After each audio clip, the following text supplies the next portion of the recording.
Hi everyone, Pranav this side and welcome to this video. आज भाई साहब बहुत ज़रूरी बात करने जा रहे हैं उन बच्चों के बारे में जो अभी अभी 10 से 11th में आए हैं। बोर्ड एग्जाम तो भाई कैंसिल हो गए ना, तो पूरा खुशी की लहर बहुत बच्चों में, मज़ा आ गया सर, बिना पेपर लिखे सब पास हो रहे बढ़िया से, है ना। अभी मोडालिटीज़ वगैरह आएंगी कि किस बेसिस पे नंबर देना है, खैर वो अलग बात है। मुद्दा तो अभी ये पेपर कैंसिल है ना। अच्छा, और जो बच्चे 11 से 12th में आ रहे हैं अभी, मतलब बेसिकली ये बच्चे जो 23 में पेपर देंगे और ये जो 22 में पेपर देंगे नीट यूजी का, तो हो तुम तैयार कि 22 और 23 का जो कंपटीशन होने वाला है उसमें अपना बेस्ट देने के लिए तैयार हो, बेस्ट परफॉर्म करने के लिए तैयार हो।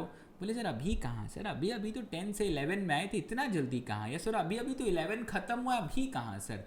तो भाई अभी ही टाइम है, बिकॉज कंपटीशन इतना तगड़ा है। डार्विन बाबा को जानते होगे, चार्ल्स डार्विन कह गए एक line, the fittest individual shell remain, है ना। और competitively inferior one shall be eliminated और सुपीरियर वन सर्वाइव करता है। ये प्रिंसिपल सब जगह अप्लाई होता है और खासकर कॉम्पिटिटिव एग्जाम में तो बहुत ज़्यादा अप्लाई होता है। तो क्या तुम तैयार हो? कुछ बेसिक सवाल। सबसे पहली चीज़, क्या तुम्हारे जीवन के गोल्स फिक्स्ड हैं? पहले तो ये जो बच्चे 10 से 11 में आ रहे हैं, डिसाइड कर लिया है ना कि करना क्या है? मतलब सर अभी तो आए हैं सर, अभी कहाँ डिसाइड करेंगे? डिसाइड कर लो कि अब तुमको नीट यूजी की तरफ जाना है, आईआईटी जेई की तरफ जाना है, कि तुमको अपना कोई और इंटरेस्ट परस्यू करना है, जो है तुमको जो पसंद है वो करना। बिकॉज आगे जाकर के रिग्रेट फील ना हो कि अरे यार वो सब्जेक्ट लेते तो ज़्यादा मज़ा आती है ना। जहाँ इंटरेस्ट है वो लेना, लेकिन अब तुम अगर डिसाइड कर लिए हो कि नीट यूजी करना है तो मैं आगे बात करता हूँ, ठीक। तो गोल्स फाइनलाइज करो सबसे पहले। जो 11 से 12 में आए हैं, तुम्हारा तो फाइनल हो ही चुका है भाई कि बायो ले लिया, तो अब नीट यूजी तो दोगे ही दोगे। अगर एस्पायरिंग का कैंडिडेट हो तो भाई सब दिल से दोगे, ठीक। अब जो 11 से 12 में बच्चे आ रहे होते हैं, मेजॉरिटी में एक समस्या होती है, एक लाइन में बहुत बार सुनता हूँ कि सर 11th बर्बाद कर ली, सर कुछ बताओ अब करें तो क्या करें, बहुत दिक्कत, 11th ख़त्म है, पता नहीं क्या करें। तो बहुत सिंपल सी बात, लग जाओ, अभी इम्प्रूव कर लो और फिनिश कर लो। जितना डिले करोगे, जितना प्रोक्रेस्टिनेट करोगे ना कि कल करेंगे, चलो ठीक है इसको एक महीने प्लान बनाते हैं फिर 11th कर लेंगे, बहुत दिक्कत। तो अभी काम शुरू करना बहुत ज़रूरी है। तो पहली चीज़ गोल्स फिक्स करो। अब आते हैं असली मुद्दे पर कि क्या तुमने प्रिपरेशन चालू करी, नहीं करी तो शुरू करो। और अगर शुरू कर रहे हो तो सबसे इंपॉर्टेंट पॉइंट कि क्या तुम्हारे पास राइट रिसोर्सेज हैं, क्या एक एफिशिएंट स्टडी प्लान है, और क्या प्रॉपर प्लान एग्जिस्ट कर रहा है तुम्हारे पास काम करने का, ठीक है। अब एग्ज़ाम कैंसिल है बोर्ड वाले तो, लेकिन यहाँ पर नीट वीट सब होगा प्रॉपर। अब क्या है, राइट रिसोर्सेज पे बात करता हूँ। बहुत बच्चे जब 11th में पढ़ना शुरू करते हैं, बहुत सारी रेफरेंसेस बुक फॉलो करना शुरू, बहुत सारी रेफरेंस बुक्स जो है उठा के लाते हैं, सब पढ़ेंगे सर, मज़ा आ रहा है, बायो में तो मज़ा आ गया है सर, डॉक्टर बनना है ना, एकदम तैयार है, पूरा डिटेल में पढ़ डालेंगे। लेकिन तुमको ये पता होना चाहिए कि ये जो एग्ज़ाम है तुमसे चाहता क्या है। 90 क्वेश्चन पूछेगा बायो में, है ना, 90 क्वेश्चन पूछता है तुमसे, टोटल 180 क्वेश्चन आते हैं और 3 घंटे का टाइम दिया जाता है तुमको। मतलब 180 क्वेश्चन 180 मिनट टाइप का रेशियो चल रहा है तुम्हारा। अब इतने में यार बीएससी बॉटनी, बीएससी जूलॉजी तो तुमको कराना नहीं है, ठीक है। तुम्हारा माई बाप भगवान बायोलॉजी में बताऊंगा आज सिर्फ, वो है एक ही चीज़ जिसका नाम है एनसीईआरटी। गलती से भी इसको इग्नोर मत कर देना पूरे 11th में, पूरे 12th में, ठीक है। बायोलॉजी में सिर्फ एनसीईआरटी पढ़ने पर 340 प्लस बहुत आराम से आते हैं। एक करके देखा, 2020 का पेपर स्टैंडर्ड्स देख लो और वैसा ही चलने वाला, 340 प्लस बड़े आराम से आते हैं। बोले ये 20 नंबर, उसका क्या करना है वो भी बताऊंगा, लेकिन सबसे पहले 340 प्लस तो इंश्योर कर लो। बोले सर हमारे 100 नंबर आ रहे हैं सर, सीधा 360 ले आते हैं, बीएससी जूलॉजी की 1-2 ट्रूमैन वूमेन ला के कुछ तो किताब पढ़ लेते हैं, बड़ा दिक्कत है ना। पहले ये इंश्योर करो ना, जब एनसीईआरटी है सामने तो 340 प्लस पे पहले ध्यान लो कि इतना सर हमने अचीव कर लिया। अब बताओ ये 20 नंबर एक्स्ट्रा कहाँ से लेकर के आए? तो तुम्हारे रिसोर्सेज फिक्स होने चाहिए सबसे पहली बात। जहाँ तक बायो की बात है, एनसीईआरटी फॉलो करो, लेकिन मेरे साथ पढ़ रहे हो तो यार XYZ बहुत सारे क्वेश्चन बैंक्स अवेलेबल हैं। अनअकैडमी पर टेस्ट सीरीज रहती है, फ्री में डीपीपीज वगैरह बहुत कुछ है प्रैक्टिस करने को, उसका कोई कमी नहीं है। मेरे साथ प्रैक्टिस करो तो मैं क्लास में तुमको 15 से 20 हज़ार क्वेश्चन करा देता हूँ। इसके बाहर कोई नहीं आता, किसी एग्जाम में नहीं आता, ये तो लिख के ले लो तुम बिल्कुल, ठीक। तो रिसोर्सेज फिक्स करो, कोई भी फलाना ढिमका यहाँ वहाँ की किताब फॉलो नहीं करोगे, सिर्फ एनसीईआरटी फॉलो करोगे 11th और 12th की। एफिशिएंट स्टडी, अब बहक मत जाना ऐसे 11th-12th में आए, बोले दूसरी चीज़ों में इंटरेस्ट लग गया सर, थोड़ा पढ़ तो रहे थे, थोड़ा सा जो है मतलब को करिकुलर में, मतलब अच्छी बात है, it's good to do all of that, मगर ये 2 साल की मेहनत ना आगे पूरा लाइफ सेट कर देती है। बोले सर ये तो हमको 10th में भी बोले थे कि 11-12 चिल हो जाएगा, 12th में भी यही बोलेंगे कॉलेज चिल हो जाएगा। नहीं, सिंपल सी बात, एक बार एक अच्छे कॉलेज में पहुंच जाओ ना, कोई टेंशन नहीं है उसके बाद। ये तो मैं ऑनेस्टली बता रहा हूँ, बहुत सिंपल सी और फैक्चुअल पॉइंट है।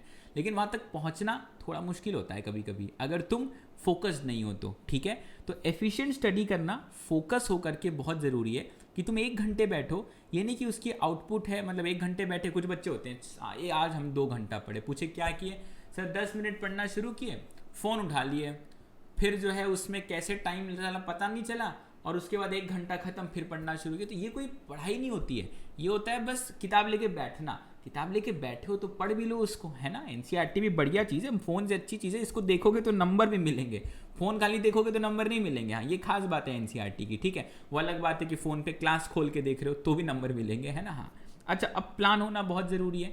तुमको अपना सिलेबस ऑन टाइम ख़त्म करना है। अब मैं एक बात बताऊंगा, आधे बच्चे बोलेंगे ऐसे कैसे, सुनो ध्यान से।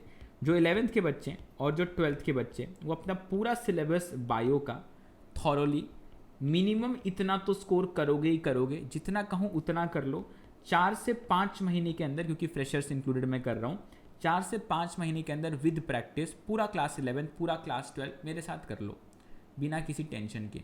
और ये ऐसा नहीं कि नहीं कराया गया, अभी पिछली बैच भी तैयार है एकदम से मेरे साथ। जो इस बार मतलब जो 22 में अपेयर होंगे 11th के बच्चे, जो लास्ट ईयर साथ में आए थे, उनका पूरा 11-12 हमने साथ में ही कर लिया, 11th में ही ख़त्म कर लिया। कुछ है थोड़ी, बस तुमको तरीके से पढ़ाने वाला चाहिए, आओ क्लास में साथ में करो, बिल्कुल करेंगे बिना किसी दिक्कत के, ठीक है। तो ये तो प्लान दिमाग में डाल करके रख लो बिल्कुल से, ठीक है ना। इतना करना ही करना है, तो ये प्लान हो गए। तुमको पता है तुमसे पेपर क्या मांग रहा है और उस हिसाब से परफॉर्म करोगे तो काम तुम्हारा बड़ी आसानी से एकदम से जो है बनता चल जाएगा, ठीक है। अब एक चीज़ और, फिजिक्स और केमिस्ट्री को लेकर के बहुत लोग तरह तरह से परेशान रहते हैं। आई वुड हाईली रिकमेंड कि अभी तुम छोटे छोटे बच्चे हो, फिजिक्स जो है ना, बहुत ज़रूरी चीज़ है कि किसी टीचर को पकड़ो और उसको बोलो कि सर हमको 0 से पूरा कॉन्सेप्ट बताओ। अभी किताब पढ़ने खुद बैठना बहुत अच्छी बात है, मगर अगर तुम किताब पढ़ के 1 दिन में सीख रहे हो, वो एक बहुत बढ़िया से पढ़ाने वाला टीचर तुमको 1 घंटे में वो सारा कॉन्सेप्ट इधर डाल के दे सकता है, फिर सारे क्वेश्चन बनने के साथ। तो अपना एफिशिएंसी देखो, मिनिमम टाइम मैक्सिमम आउटपुट देखो। तो टीचर पकड़ो और उससे पूरा कॉन्सेप्ट समझो तरीके से, और उसके बाद क्वेश्चन जिस भी किताब से लगाने लगाओ। फिजिक्स में कोई बाउंडेशन नहीं, भर भर के प्रैक्टिस करो, जितना करोगे उतना माइंड शार्प होगा, ठीक है। केमिस्ट्री में इनऑर्गेनिक रट्टा मार चीज़ है, हमेशा से तुमको पता है। ऑर्गेनिक के मैकेनिज्म्स को तुम्हारे पास टाइम है, अच्छे से समझो क्या हो रहा है, कैसे हो रहा है, कौन सा कैटोन एनायन। मेरे को बड़ी गंदी लगती है केमिस्ट्री, बट फिर भी एक बढ़िया टीचर मिलेगा तो लाइनअप कर देगा बहुत अच्छे से। बहुत बढ़िया टीचर्स ऑनलाइन अवेलेबल हैं, फ्री क्लासेस लेते हैं, तो पूरा एक्सपीरियंस करो इन रिसोर्सेज को, ठीक है। और फिजिक्स जैसा है, कंसेप्ट समझो और भर भर के प्रैक्टिस करो। बेस्ट है बिना टीचर के जाना, थोड़ा सा एक रिस्क फैक्टर रहता है। Self study is always much more amazing, but I am telling you, if you are devoting से complete 24 hour for self study in a class, if you have a perfect teacher with you जिससे तुम्हारा resonance बैठ रहा है, तुम उसी same चीज़ को घंटों में मिनटों में कर सकते हो। मिनटों में करना इज़ मच बेटर और एक स्मार्ट अप्रोच होगा। Let's go for smart approaches. तो ये काम करो फिजिक्स और केमिस्ट्री में, ठीक है। तो तैयार हो जाओ, प्रोक्रेस्टिनेट मत करो कि कब शुरू करेंगे, कल करेंगे, परसों करेंगे, ये करेंगे, वो करेंगे। तैयार हो जाओ, आज अभी तुरंत शुरू करो, ठीक है। अब एक शुरू कर रहे हैं तुम्हारे लिए, एक बैच भी शुरू कर रहे हैं, वो भी तुमको बता देता हूँ मैं, ठीक है। तो ये बैच भी तुम्हारे लिए नई आ रही है, स्टार्ट कर रहे हैं इसको 17 तारीख से, ठीक है ना। तो 17 से स्टार्ट कर रहे हैं, बेसिकली 22/23 टारगेटेड है। तो बाकी इसमें रवि सर ले रहे होंगे पूरी केमिस्ट्री, मतलब केमिस्ट्री में ऑर्गेनिक, इनऑर्गेनिक, फिजिकल सब कुछ। शैलेंद्र तंवर सर बहुत बढ़िया फिजिक्स के टीचर हैं, पूरा फिजिक्स शैलेंद्र सर ले रहे होंगे बिना किसी दिक्कत के, और मैं बायोलॉजी का पार्ट ले रहा हूँ, ठीक है। अब ये मैं 22/23 लिखा हूँ, मेरा इसमें पढ़ाने का तरीका बहुत डिफरेंट होगा, एकदम 0 से स्टार्ट करेंगे, और मैं कभी भी 11th और 12th लेकर के नहीं पढ़ाऊंगा इसमें, ये चीज़ ध्यान रखना। सर स्कूल एग्जाम में क्या करेंगे, ऐसे कैसे, तो तुम मेरी बात सुनो। इस बैच में थॉरोली प्रॉपरली सिलेबस जो है 4 to 5 मंथ्स के अंदर पूरा 11th और पूरा 12th का पार्ट कवर हो जाएगा बिना किसी दिक्कत के। ये लिख के ले लो, रिटर्न में ले लो, वो ये रिकॉर्डिंग रख लेना, बोले सर कहाँ हुआ दिखा दो, बिल्कुल होता है काम अच्छी तरीके से। हम एक नया ऑर्डर बनाए हैं, उस हिसाब से पढ़ेंगे। हम सबसे पहले सेल पढ़ेंगे, उसके बाद हम लोग सेल डिवीजन पढ़ेंगे, 11th के टॉपिक्स हैं, सबको पता है। इसके बाद हम लोग मॉलिक्यूलर बेसिस ऑफ इनहेरिटेंस पढ़ेंगे, फिर हम मेंडेलियन जेनेटिक्स पढ़ेंगे, 12th के कुछ टॉपिक्स हैं, 12th के टॉपिक्स लेंगे, ठीक है। इसके बाद मैं सीधा तुमको बायोटेक्नोलॉजी बताऊंगा, ये भी 12th का टॉपिक है, और उसके बाद हम लोग आएंगे फिजियोलॉजी पर। पहले ह्यूमन फिजियो पढ़ेंगे, फिर प्लांट फिजियो पढ़ेंगे, ठीक। और इस ऑर्डर को हम लोग हमेशा फॉलो करेंगे। फिर इकोसिस्टम इकोलॉजी और सबसे लास्ट में आते आते हम लोग डाइवर्सिटी पढ़ेंगे। लॉजिक बहुत सिंपल है, सेल पढ़ोगे तो सेल डिवीजन समझेगा, सेल डिवीजन सीख गए तो तुम डिवीजन सीख गए तो तुम जेनेटिक्स सीख पाओगे आराम से। तो पहले मॉलिक्यूलर बेसिस, पहले मॉडर्न सीख लो, फिर मेंडल बाबा को समझ लो, ज़्यादा समझ आता है। इन दोनों का एप्लीकेशन तुम बायोटेक में देख पाओगे।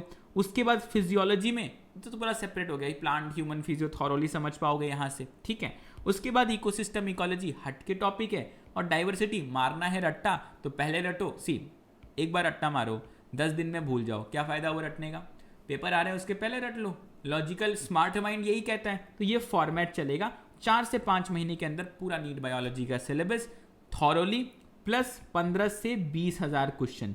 रेंज क्यों? बिकॉज क्वेश्चन नंबर है मिनिमम 15 मैक्सिमम 20 के, ये रेंज चलता है। मैक्सिमम तो खैर लिमिट नहीं है, बट फिर भी ये एक जनरल सा रेंज है तुम्हारे सामने। तो ये हम लोग काम कर रहे होंगे इस वाली बैच में। So this is specifically targeted for all 22 and 23 aspirants. तैयार हो जाओ एकदम से, ठीक है।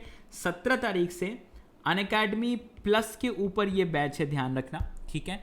बाकी इसके साथ तुमको टेस्ट सीरीज रहेगी, क्विजेज रहेंगे, नोट्स इन द फॉर्मेट, मतलब क्लास नोट्स तुम साथ में क्लास में भी रख सकते हो। 1 पेज नोट्स जिनको शॉर्ट नोट्स कहते हैं वो तुमको मिलेंगे बिल्कुल से। तो ये सारी चीज़ें तुमको अवेलेबल होंगी, ठीक है। और उसके साथ अनअकैडमी प्लस पे हर एक बैच का एक्सेस तुमको मिलेगा। तो अगर तुम प्लस पर नहीं हो तो दौड़ते भागते पहुंचो, ठीक है। अनअकैडमी प्लस का सब्सक्रिप्शन 1 ईयर का ले सकते हो या 2 ईयर का ले सकते हो, डिपेंडिंग अपॉन कि तुम 11th में हो कि तुम 12th में हो, ठीक है ना। अभी एक ऑफर भी चल रहा है कि अगर तुम 1 ईयर का सब्सक्रिप्शन लेते हो तो तुमको नीट 2022, क्योंकि पेपर कभी भी होगा, डिले होगा ऑब्वियसली, जब भी होगा, तो 22 के पेपर तक का एक्सेस तुम्हारे पास बिल्कुल से रहेगा। ये ऑफर अवेल करने के लिए बस एक सिंपल सा काम करना, ये कोड अप्लाई कर लेना, प्रणव लाइव, ये कोड अप्लाई कर लेना और दौड़ते भागते आ जाओ। 17 को ये बैच स्टार्ट हो रहा है, लेट मत करो। अपॉर्चुनिटी है हाथ में, और अपॉर्चुनिटीज़ बार बार नहीं आती हैं, जब आती हैं तो लपक के पकड़ लेना चाहिए अपॉर्चुनिटीज़ को, ठीक है। तो हो जाओ तैयार and let's crack it and wish you very good luck. See you there in the classes. Batch तैयार हो जाओ एकदम, ठीक है। लेट्स क्रैक इट, मिलते हैं फिर। और चैनल पर नए हो तो जरूर से सब्सक्राइब कर लेना, बेल आइकन दबा लेना। बहुत सही कंटेंट तुम्हारे लिए इस चैनल पर लेकर के आते रहते हैं सारे टॉप एजुकेटर्स। और उसके साथ वीडियो को शेयर भी कर देना अपने दोस्तों में। बाकी मिलते हैं फिर तुमसे, ठीक है। चलो टाटा बाय बाय, मजे करो।